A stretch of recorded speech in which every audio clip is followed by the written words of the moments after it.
ಹೊಸ ಕ್ರಾಪ್ ಅದು ಬಂದಿದ್ದ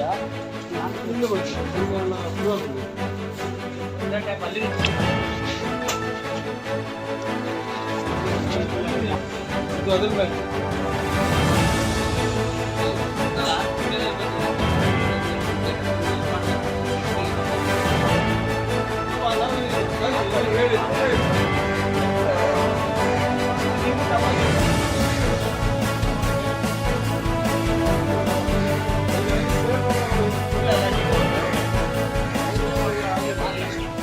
APMs ಮಾರ್ಕೆಟಿಗೆ ಚೀನಾದ ಬೆಳ್ಳುಳ್ಳಿ ಬಂದಿದೆ ಎಂಬುದಾಗಿ ನನಗೆ ಮೆಸೇಜ್ ಕೊಟ್ಟ ನಂತರ ನಾನು ಕೂಡಲೇ ಜಿಲ್ಲಾಧಿಕಾರಿ ಮೀಟಿಂಗಲ್ಲಿದ್ದೆ.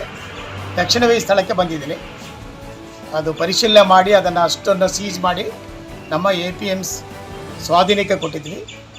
ಆಹಾರ ಮತ್ತು ಸಂರಕ್ಷಣೆ ಅಧಿಕಾರಿಗಳನ್ನು ಆ ವಸ್ತುಗಳನ್ನು ಕಳಿಸಿ ಶಾಂಪಲನ್ನು ಅದು ಕಂಡು ಬಂದರೆ ಖಂಡಿತವಾಗಿಯೂ ಕಾನೂನು ರೀತಿ ಕ್ರಮ ಕೈಗೊಳ್ತೀವಿ.